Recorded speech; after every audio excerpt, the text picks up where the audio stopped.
오늘 조금 무거운 설교가 좀 될까 하는 염려가 있습니다. 하지만 우리가 잃어버린 복음의 가치들을 회복하고 그리고 하나님의 자녀로 살아가는 것이 무엇인지를 나눌 수 있다면 충분한 의미가 있다 생각을 합니다. 오늘 성령께서 우리 모두의 마음들을 움직이셔서 이 말씀의 깊은 의미를 깨닫게 하시기를 주의 이름으로 축원합니다. 제가 가장 여러분들에게 먼저 던지고자 하는 질문은 이런 겁니다. 여러분들은 진정한 기적이 무엇이라고 생각하고 계신가요? 한국교회는 수많은 신비주의들을 경험해 왔습니다.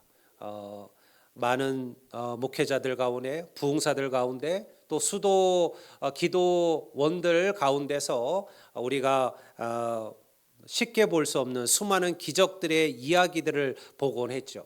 물론 거기에는 진정한 하나님의 기적들도 있었지만요. 그러나 사실은 사람들을 속이고 미혹하는 그런 거짓 것들도 많이 있었습니다. 사람들은 일반적으로 이런 기적들에 빠지게 마련입니다. 여러분 그렇지 않겠습니까? 우리 목사님이 기도만 하면 병든 자가 바로 일어서고 그리고 불치병이 낫고 그리고 저는 자가 뛰어다니고 이런 역사가 나타난다 그러면요. 여러분들 그게 그러한 사역에 매혹되지 않고 미혹되지 않을 리가 누가 있을까요? 그러면 성경은 우리들에게 기적이 그러한 것이다라고 가르치고 있을까요? 오늘 우리가 읽은 본문은요. 예수님께서 갈릴리 호수 동편에서 보리떡 7개와 또 물고기 2마리로 4천 명의 사람들을 먹인 기적의 이야기, 그 이유를 다루고 있습니다. 제가 이 본문을 뺀 이유는 우리가 지난번 오병이의 기적을 다루었기 때문에 제가 이 기적의 이야기는 따로 다루지 않았습니다. 당시 무리들은 사흘 동안이나 주님을 따라다녔죠. 물론 그들이 믿음으로 다 주님을 따른 건 아니에요.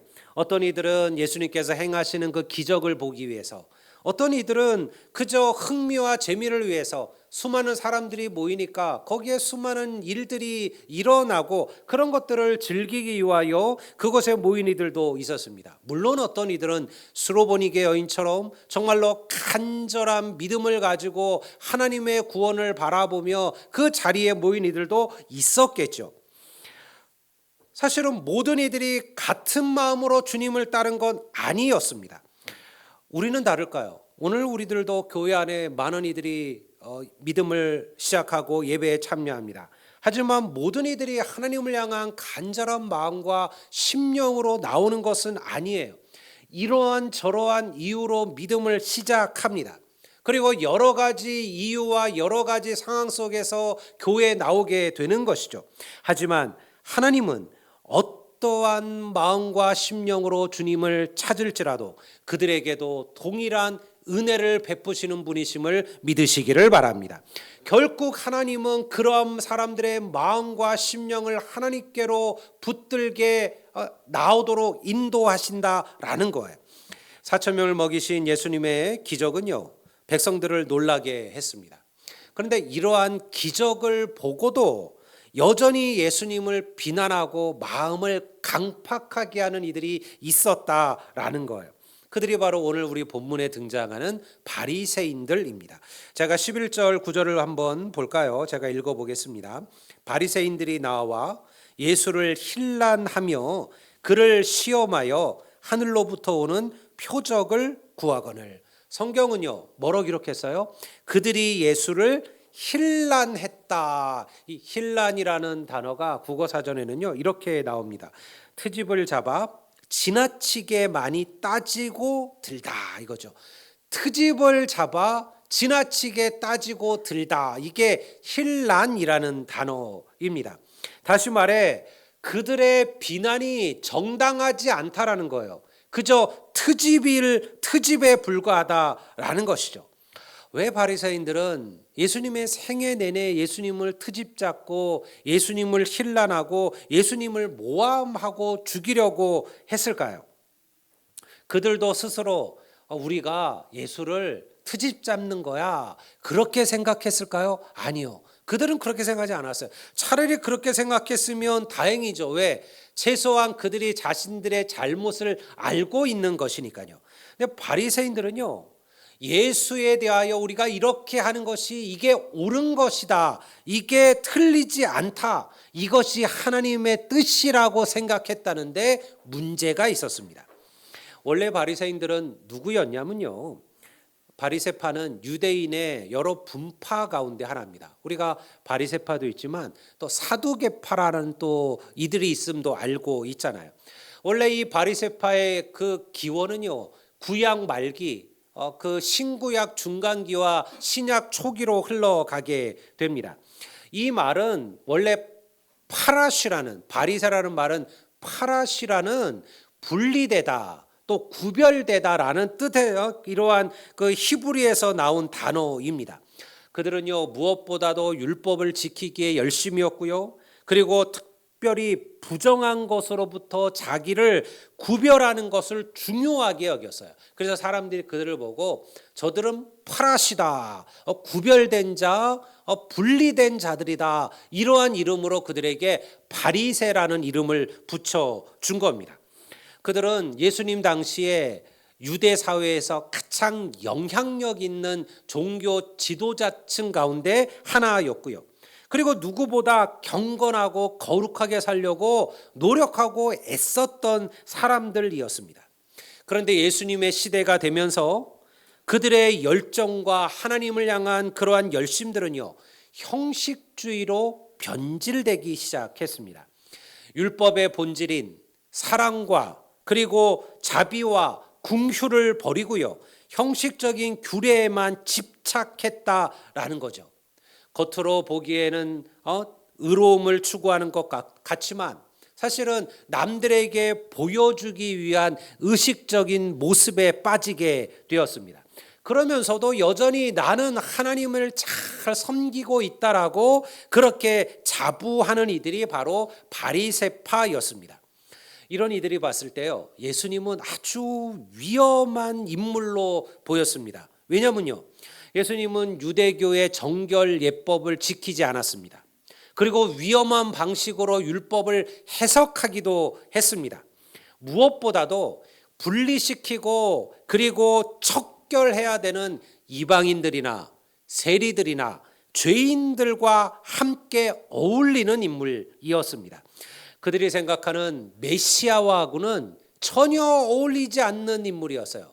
그들이 생각하는 메시아는 어떤 분이었냐면 와서 모든 죄인들을 척결하셔야 돼요. 주님이 오셔서 이방인들과 그리고 나라를 팔아먹는 매국노인 세리들과 몸을 파는 여인들과 그리고 죄인들, 율법을 지키지 않는 그러한 백성들을 척결하고 몰아내고 그리고 위대한 하나님의 다윗의 왕국을 세울 자, 이런 이들이 바로 그들이 기다리던 메시아였죠.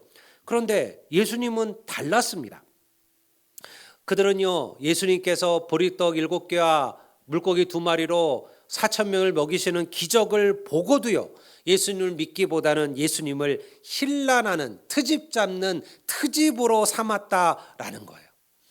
여러분, 참 이상하게도 무엇을 하든 불평과 불만을 쏟아내는 이들이 있습니다. 우리가 사람들의 관계 속에서 살다 보면 이게 내 주위에 여러 사람들이 있잖아요.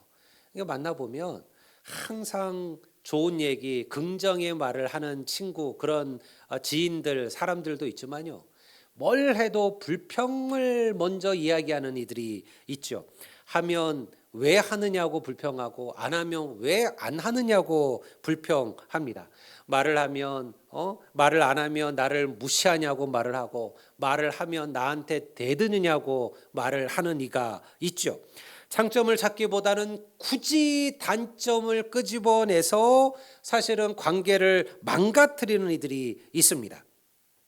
이 바리새 같은 이들이에요. 그들은요, 하나님의 기적을 보았어요. 얼마나 하나님을 높이고 하나님을 찬송하고 하나님께 영광을 돌려야 될 일들이에요. 이런 위대한 선지자가, 이런 위대한 역사가 우리 가운데 나타나고 있는 것이 얼마나 놀라운 일이었을까요? 그런데 그들은요, 그것을 트집으로 삼았다라는 거예요.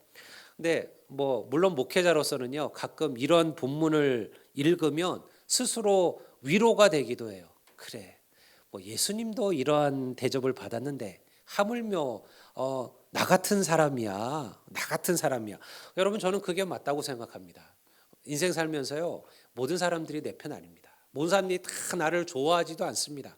모든 사람들이 다 나에게 긍정적이지도 사실은 않아요. 근데 그런 사람들, 나를 불편해하는 사람들, 싫어하는 사람들, 나에게 말을 하는 사람들, 그러한 사람들에게 눈을 두면요, 그의 삶은 불행해져요.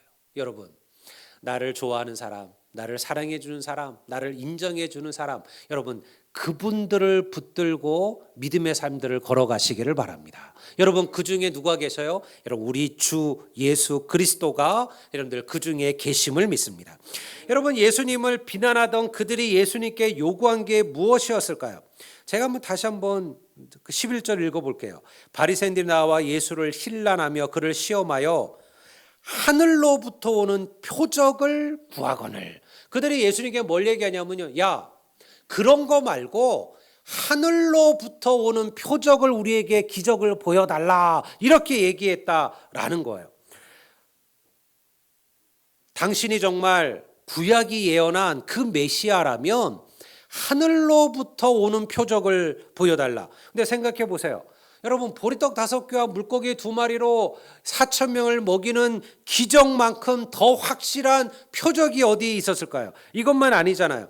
주님께서 기먹고 말 덮는 자를 고치셨습니다. 귀신을 내어 쫓으셨습니다. 중풍병자를 고치셨죠. 예수님이 메시아가 아니시라면 어떻게 이러한 기적을 행하실까요? 그러니까 바리새인들이 지금 증거를 요구하는 것은 주님이 메시아임을 우리도 믿고 싶습니다라는 게 아니에요. 당신은 메시아가 아니다라는 것을 얘기하는 것이죠. 그러니 그들이 말하는 하늘의 표적은 무엇이냐면 이런 거예요. 유다를 지배하는 로마의 군대를 몰살시키고 하늘에서 불이 떨어져서, 우리 구약에 보면 엘리야가 기도할 때 하늘에 불이 떨어져서 그 갈멜산에 그 제단을 불살랐잖아요. 그것처럼 이 하나님의 거룩한 도성 예루살렘을 지배하고 있는 그 이방 로마의 군대를 하늘로부터 불로 불사르시고, 그리고 또 정교법을 어기고 율법을 지키지 아니하는 모든 죄인과 세리들을 척결하시고, 그리고 또 이 땅에 우상을 섬기는 모든 이방인들을 멸하는 모습을 보여달라. 바로 그러한 표적이 주어진다면 우리가 당신을 메시아로 인정하겠다. 이것이 바리새인들의 생각이었습니다. 그런데 그들의 눈으로 볼 때는 예수님에게 그런 모습이 없었던 거죠. 예수님은요, 세리들과 죄인들과 함께 식사를 하셨습니다. 그들과 함께 어울리셨습니다. 그들을 사랑으로 품어 주셨습니다. 율법을 지키지 못하고 정결법을 어기는 그 유대 백성들을 궁휼히 여기셨던 거죠. 그러니 그들이 보기에는 이러한 표적 말고 우리가 원하는 그러한 기적, 그러한 표적을 보여달라. 그런데 예수님은요, 이 바리새인들의 요구를 단호하게 거절하셨습니다. 12절을 제가 읽어보겠습니다. 다 같이 한번 읽을까? 다 같이 읽겠습니다. 예수께서 마음속으로 깊이 탄식하시며 이르시되 어찌하여 이 세대가 표적을 구하느냐? 내가 진실로 너희에게 이르노니 이 세대에 표적을 주지 아니하시리라 하시고, 지금까지 수많은 기적을 행하셨던 예수님께서 내가 이제 더 이상 이 세대에 표적을 보이지 아니하리라, 그렇게 말씀하셨어요. 그러면 진짜 예수님은 이후로 어떤 기적도 어떤 표적도 보이지 않으셨나요? 그렇지 않아요. 마가복음 우리가 읽은 이 본문 뒤에도요, 수많은 기적들의 이야기가 기록되어져 있습니다. 그럼 이 말은 무엇이냐? 나는 너희들이 원하는 그런 메시아의 표적은 앞으로 행하지 않고 보이지 않겠다라는 거죠. 니들이 원하는 메시아의 길을 나는 따라가지 않겠다라는 선언이라는 거예요. 예수님께도 오히려 제자들에게 당신이 예루살렘에서 겪게 될 고난과 십자가를 이야기하셨습니다. 사실 우리가 이제 다음 주부터 고난 주간이 시작이 되는데요, 이번 주 말고 다음 주 사실 이 지금 우리가 읽는 이 모든 구절들이 그 고난의 이야기 속에 포함되는 구절들입니다. 주님께서 제자들에게 십자가를 얘기하셨을 때 베드로가 뭐라고 얘기합니까? 주님, 그리하지 마옵소서. 베드로가 주님께서 그 길을 가시면 우리도 가겠나이가 아니라 주님, 절대 그리하시면 안 됩니다라고 얘기해요. 주님께서 베드로를 향해 뭐라고 얘기합니까? 사단아, 내 뒤로 물러가라. 이 베드로의 말은 베드로의 말이 아니라 그건 사단의 말이라는 거예요. 왜? 주님은요, 세상이 요구하는 그러한 기적, 그러한 표적을 단호하게 거절하신 겁니다. 예수님께서는 기적이 믿음을 가져오는 것이 아님을 알고 계셨습니다. 여러분, 기적을 보았거나 또 기적을 만났다고 해서 우리의 인격과 우리의 삶이 변화되는 것이 아니에요. 안타깝게도 참 부끄러운 이야기들이 오늘 교회 안에 일어나죠. 얼마 전에 한 대형교회 목사님께서 교회를 담임 목회직을 사임했어요. 그리고 총회장이 될 분인데 교단에 우리 교단은 아니에요. 그리고 그 총회장 자리도 포기했어요. 왜 그랬느냐? 영상이 퍼졌어요. 그 목사님이 그 부교역자들에게 온갖 욕들을, 쌍욕들을 하는 영상들이 그 유튜브에 다 드러났어요. 그러니까 결국은 여러 가지 비난들을 견디지 못하고 그리고 스스로 담임 목회직을 내려놓았습니다. 여러분, 그분은요 대단히 수많은 사람들이 알려진 분이었습니다.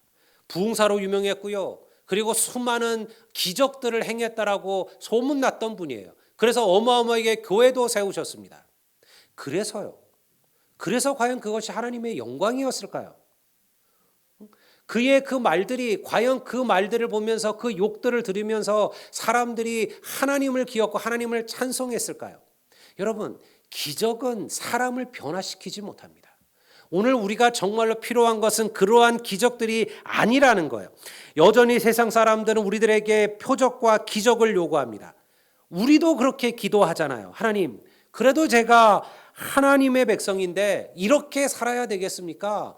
제가 돈도 좀 많이 벌어야 되지 않겠습니까? 제가 좀 높은 자리도 올라가야 되지 않겠습니까? 남들보다 잘 먹고 잘 살아야 세상 사람들이 나를 보면서 하나님께 영광을 돌리지 않겠습니까?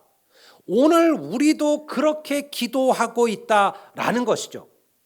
여러분, 그래서 우리가 부자가 되고 승승장구하고 잘 살면 과연 세상이 우리를 보면서 하나님을 찾고 하나님의 영광을 돌릴까요? 우리가 가난하고 우리가 병들고 우리가 약하고 우리가 연약하면 과연 그것은 하나님의 영광을 가리는 것일까요? 오늘 우리도 바리새인들처럼 표적을 요구합니다. 하나님, 제가 열심히 교회 다녀볼 테니 하나님 먼저 제게 기적을 좀 보여주십시오 라고 이야기를 하죠. 저는 수많은 이들의 그런 기도의 제목을 들었어요. 목사님, 이번에 저한테 이런 일이 있는데 이것만 잘 되면 제가 열심히 하나님 섬기고 교회 나가고 그리고 열심히 봉사도 하겠습니다 라는 기도의 제목들을 얼마나 많이 들어봤는지 몰라요. 우리 스스로도 하나님께 자꾸 기적을 요구하는 거죠. 이거 보여주시고 이거 알려주시면 그러면 내가 주를 위하여 열심히 섬겨보겠습니다. 무엇이 기적이고 무엇이 표적일까요? 여러분, 누군가를 섬기며 살아가는 삶이 곧 기적이고 표적임을 믿습니다. 여러분, 자기를 낮추고 겸손하게 사랑하고 사는 것이 진짜 기적이에요. 예수 그리스도의 십자가가 기적이에요. 부자되고 승진되고 세상에서 남들 부러워할 만한 여러분들 그러한 직업을 갖는 것만이 기적이 아니에요. 내가 하나님의 자녀로 살아가는 것, 여러분, 이것이 기적이고 표적임을 믿으시기를 바랍니다. 오늘 똑같은 이야기가요, 마태복음 16장에도 기록되어져 있습니다. 16장, 마태복음 16장 4절을 제가 한번 볼까요? 주님께서 똑같은 상황 속에서 얘기를 하셨는데 마가복음에 기록되지 않은 어떠한 구절이 마태복음에는 들어가 있습니다. 이렇게 얘기합니다. 악하고 음란한 세대가 표적을 구하나 요나의 표적밖에는 보여줄 표적이 없느니라 하시고 그들을 떠나 가시니라. 마가복음에 없는 구절이 하나가 추가되어 있습니다. 바로 예수님께서 내가 요나의 표적 외에는 너희에게 보여줄 표적이 없다라고 말씀하셨어요. 요나의 표적이라는 게 무엇일까요? 우리는 요나라는 인물을 잘 압니다. 그는 구약의 선지자였죠. 하나님께서 니느웨로 가가지고 하나님의 심판을 이야기하라고 했을 때 그가 니느웨 사람들이 회개하고 돌이켜서 다시 구원되는 게 싫어서, 왜냐하면 당시 니느웨는 그의 조국을 가장 괴롭게 만드는 그 아스리아의 수도였잖아요. 그러니까 내가 싫다. 그래서 그가 니느웨로 가지 않고 다시스로 가는 배를 타고 도망을 가죠. 그리고 하나님께서 그 배를 흔드셔서 결코 그가 물에 던져지게 되고요. 그리고 물속 고래배 속에서 큰 물고기 속에서 사흘을 보내게 됩니다. 어떤 이들은 그게 말이 되는 소리냐? 여러분 어차피 성경은 말이 안 돼요. 여러분 창세기는 말이 됩니까? 여러분들 예수님께서 죽은 자를 살린 거는 말이 됩니까? 세상의 논리와 기적, 세상의 논리와 이성으로 보면요, 성경은 말이 안 되죠. 믿음의 이야기입니다. 근데 얼마든지 그럴 수 있죠. 여러분 항유고래 같이 거대한 고래는요, 그 크기가 몇십 미터, 100미터 이상으로 자라기도 합니다. 사람을 삼키는 것은 어렵지 않습니다. 물론 그가 그 속에서 살아남는 것은 다른 얘기죠. 그건 하나님의 은혜죠. 하나님께서 그를 지키신 거예요. 그래서 그 요나가 그 고래배 속에서 사흘을 3일을 보내게 됩니다. 여러분 주님께서 말씀하셨던 요나의 표적은 무엇입니까? 그가 장차 십자가에서 죽으시고 그리고 무덤에 들어가셨다가 3일 만에 다시 살아날 것이라는 십자가의 이야기를 하는 거예요. 이것이 내가 너희에게 보여줄 최고의 표적이고 기적이다, 그렇게 말씀하고 있는 거예요. 성도 여러분, 우리는 오늘날 오늘 교회가 붙들어야 될 진짜 기적은 이러한 것입니다. 세상이 요구하는 기적에 성도들이 흔들려서는 안 됩니다. 그것은 진짜 기적이 아니에요. 부나 건강이나 그리고 우리가 세상에서 높아짐은 기적으로 주어진 게 아니라 하나님께서 각 사람들에게 부어주시는 하나님의 은혜입니다. 부자 되었다고 기적을 누린 것도 아니고 가난하였다고 해서 기적을 경험하지 못한 것도 아니라는 거예요. 바리새인들이 그러했듯이 세상이 요구하는 방식으로 우리가 하나님의 자녀라는 것을 증명할 필요가 없다라는 거예요. 십자가를 붙들고 살아가는 것이 우리가 하나님의 자녀임을 보여주는 진짜 표적이에요. 주님의 고난에 참여하는 것, 그것이 기적입니다. 그저 내 삶, 내 즐거움, 내 인생대로 살아가기에 분주했던 내가 하나님을 기억하며 주의 십자가를 생각하며 기도의 자리에 나오고 그러면 하늘 앞에 무릎 꿇는다면 그게 기적이라는 거예요. 대접받으며 섬김받으며 살던 이가 누군가를 대접하고 다른 이들을 섬기며 살아가면 그게 기적입니다. 교만하며 자신밖에 모르던 이가 누군가를 배려할 줄 알고 다른 이들을 높이는 자가 된다면 그것이 하나님께서 내 삶에 보여주는 기적이에요. 우리가 과연 부자가 되고 높은 자리에 올라서고 대접받고 섬김받는 자가 되면 세상 사람들이 우리를 하나님의 자녀라, 하나님의 기적이라 인정해 줄까요? 그런 우리를 보면서 나도 하나님을 믿어야지라고 생각할까요? 여러분, 저는 여러분들에게 예전에 그 얘기를 한 적이 있었습니다.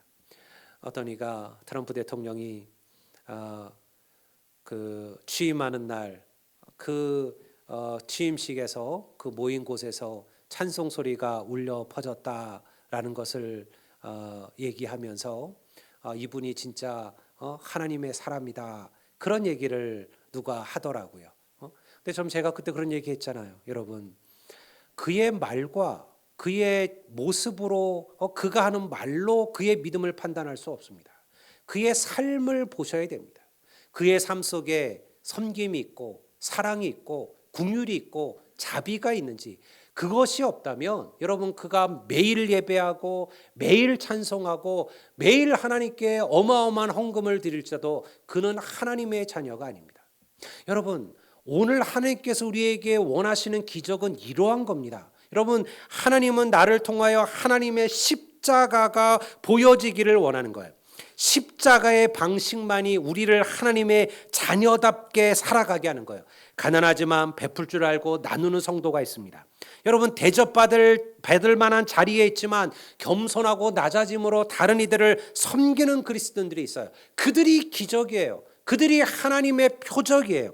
예수님께서 세상이 원하시는 영광의 메시아가 아니라 십자가를 짊어지시는 고난의 메시아가 되심으로써 오히려 온 세상을 구원하시는 성부 하나님의 뜻을 완성하셨어요.